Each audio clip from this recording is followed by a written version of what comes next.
Welcome to my channel. شروع کرتی ہوں اللہ کے نام سے جو بڑا مہربان اور نہایت رحم کرنے والا ہے۔ حضرت ابو ہریرہ رضی اللہ عنہ بیان کرتے ہیں، رسول اللہ صلی اللہ علیہ وآلہ وسلم نے فرمایا، آدم اور موسیٰ نے اپنے رب کے ہاں مناظرہ و مباحثہ کیا تو آدم علیہ السلام موسیٰ علیہ السلام پر غالب رہے۔ موسیٰ علیہ السلام نے فرمایا، آپ آدم ہیں جنہیں اللہ نے اپنے ہاتھ سے تخلیق فرمایا، اس میں اپنی روح پھونکی، اپنے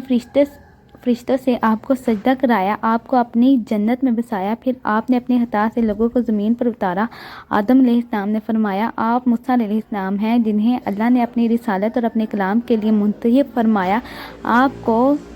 تختیاں عطا کی جن میں ہر چیز کا بیان ہے، آپ کو کسی واسطے کے بغیر سرگوشی کا شرف بخشا۔ آپ کے خیال میں میری تخلیق سے کتنا عرصہ قبل اللہ تعالیٰ نے تورات کی ہوگی؟ آپ موسیٰ علیہ السلام نے فرمایا 40 برس۔ آدم علیہ السلام نے فرمایا، کیا آپ نے اس میں یہ چیز بھی پائی؟ آدم علیہ السلام نے اپنے رب کی نافرمانی کی تو وہ بھٹک گئے۔ انہوں نے فرمایا،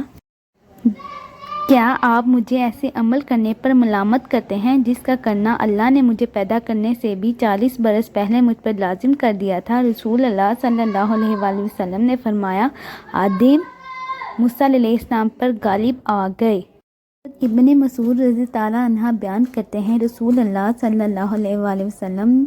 جو کہ صادق و مصدوق ہیں، فرمایا، تم میں سے ہر ایک کی تخلیق اس کی ماں کے پیٹ میں اس طرح مکمل کی جاتی ہے کہ وہ 40 روز تک نطفہ رہتا ہے، پھر اتنی مدت جمع ہوا خون رہتا ہے، پھر اتنی ہی مدت گوشت کا لوتھڑا رہتا ہے، پھر اللہ 4 باتیں لکھنے کے لیے اس کی طرف ایک فرشتہ بھیجتا ہے، پس وہ اس کا عمل، اس کی عمر، اس کا رزق اور اس کا نصیب یا سعادت مند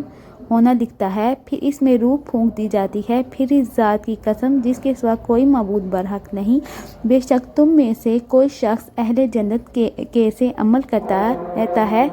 حتیٰ کہ اس کے اور جنت کے مابین صرف ایک ہاتھ کا فاصلہ رہ جاتا ہے، تو وہ نوشتہ تقدیر اس پر غالب آ جاتا ہے، تو وہ جہنمیوں کا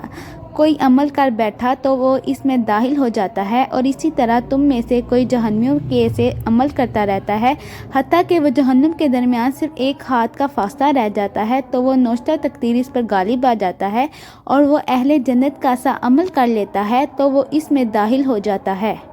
حضرت سہل بن سعد رضی اللہ عنہ بیان کرتے ہیں، رسول اللہ صلی اللہ علیہ وآلہ وسلم نے فرمایا، بندہ جہنمیوں کے سے عمل کرتا رہتا ہے حالانکہ وہ جنتی ہوتا ہے، دوسرا آدمی جنتیوں والے عمل کرتا رہتا ہے حالانکہ وہ جہنمی ہوتا ہے، اعمال تو وہ قابل اعتبار ہے جو آخری ہیں۔ حضرت عائشہ رضی اللہ عنہ بیان کرتی ہیں، رسول اللہ صلی اللہ علیہ وآلہ وسلم کو ایک انصاری بچے کے جنازے کی دعوت دی گئی تو میں نے کہا، اللہ کے رسول، جنت کی اس چڑیا کے لیے بشارت ہے، اس نے کوئی برائی کی نہ اس کا وقت پایا۔ آپ صلی اللہ علیہ وآلہ وسلم نے فرمایا، عائشہ، کیا اس کے علاوہ کوئی بات ہے؟ بے شک اللہ نے جنت کے لیے کچھ لوگ پیدا فرمائے، انہیں جنت ہی کے لیے پیدا فرمایا جب کہ وہ اپنے آبا کی پشت میں سے تھے، اور اسی طرح جہنم کے لیے کچھ لوگ پیدا کیے، انہیں جہنم کے لیے ہی پیدا فرمایا جب کہ وہ اپنے آبا کی صلب میں تھے۔ حضرت علی رضی اللہ عنہ بیان کرتے ہیں، رسول اللہ صلی اللہ علیہ وآلہ وسلم نے فرمایا، تم میں سے ہر ایک کی جہنم اور جنت میں جگہ لکھ دی گئی ہے۔ انہوں نے عرض کیا، اللہ کے رسول، کیا ہم پھر اپنے نوشتہ تقدیر پر بھروسہ کر لیں اور عمل کرنا چھوڑ دیں؟ آپ صلی اللہ علیہ وآلہ وسلم نے فرمایا، عمل کرتے رہو، ہر ایک کو جس کے لیے اسے پیدا کیا گیا ہے میسر کر دیا جاتا ہے۔ جو شخص سعادت مندوں میں سے ہوگا تو اس کے لیے اہل سعادت کے عمل آسان کر دیے جائیں گے، اور جو شخص نصیبوں میں سے ہوا تو اس کے لیے بد نصیبی والے عمل آسان کر دیے جائیں گے۔ پھر آپ صلی اللہ علیہ وآلہ وسلم نے یہ آیت تلاوت فرمائی، جس کسی نے اللہ کی راہ میں دیا اور ڈرتا رہا اور اچھی بات کی تصدیق کی تو ہم بہت جلد اس کے لیے نیکی کی راہ آسان کر دیں گے۔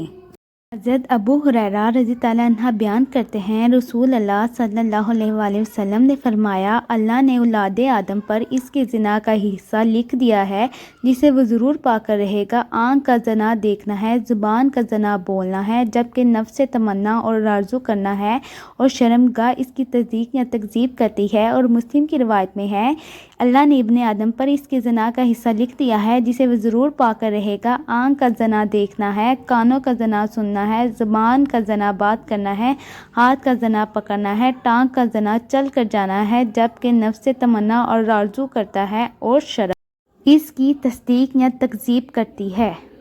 عمران بن حسین رضی اللہ عنہ سے روایت ہے کہ مزید قبیلوں کے دو آدمیوں نے عرض کیا اللہ کے رسول، لوگ جو آج عمل کر رہے ہیں اور اس کے لیے محنت و کوشش کر رہے ہیں، کیا یہ ایسی چیز ہے جس کا فیصلہ کیا جا چکا ہے اور پہلے سے جو تقدیر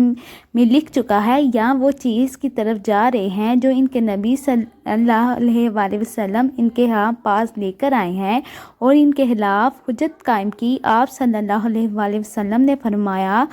نہیں، بلکہ یہ ایسی چیز ہے جس کا ان کے متعلق فیصلہ ہو چکا ہے، ان کے بارے میں نافذ ہو چکی ہے، اور اس کی تصدیق اللہ عز و جل کی کتاب میں ہے۔ اور نفس کی قسم اللہ کی، جو کچھ اس نے درست کیا، پھر بدکاری اور پرہیزگاری دونوں کی اسے سمجھ عطا کی۔ ابو ہریرہ رضی اللہ عنہ بیان کرتے ہیں میں نے عرض کیا اللہ کے رسول، میں جوان آدمی ہوں اور مجھے اپنے متعلق زنا کا اندیشہ ہے، جبکہ میرے پاس شادی کرنے کے لیے کچھ بھی نہیں۔ گویا کہ وہ آپ سے حسی ہونے کی اجازت طلب کرتے ہیں۔ راوی بیان کرتے ہیں آپ نے مجھے کوئی جواب نہ دیا، پھر میں نے وہی بات عرض کی، پھر آپ خاموش رہے، میں نے پھر وہی عرض کیا، آپ پھر خاموش رہے، کوئی جواب نہ دیا، میں نے پھر وہی بات عرض کی تو نبی کریم صلی اللہ علیہ وآلہ وسلم نے فرمایا ابو ہریرہ، تم نے جو کچھ کرنا ہے یا تمہارے ساتھ جو کچھ ہونا ہے اس کے متعلق قلم لکھ کر خشک ہو چکا، اب اس کے باوجود تم حسی ہو جاؤ یا چھوڑ دو۔ عبداللہ بن عمرو رضی اللہ عنہ بیان کرتے ہیں رسول اللہ صلی اللہ علیہ وآلہ وسلم نے فرمایا اولاد آدم کے تمام قلوب قلب واحد کی طرح رحمان کی دو انگلیوں میں ہے، وہ جسے چاہتا ہے اسے بدلتا رہتا ہے۔ پھر رسول اللہ صلی اللہ علیہ وآلہ وسلم نے فرمایا اے اللہ، دلوں کو پھیرنے والے، ہمارے دلوں کو اپنی اطاعت پر پھیر دینا۔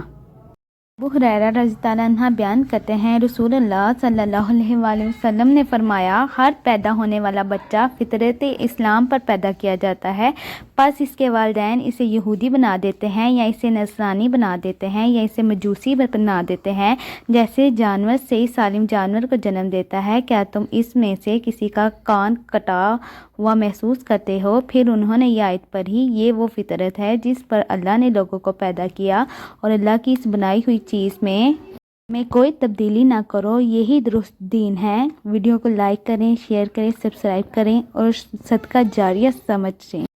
Thank you for listening.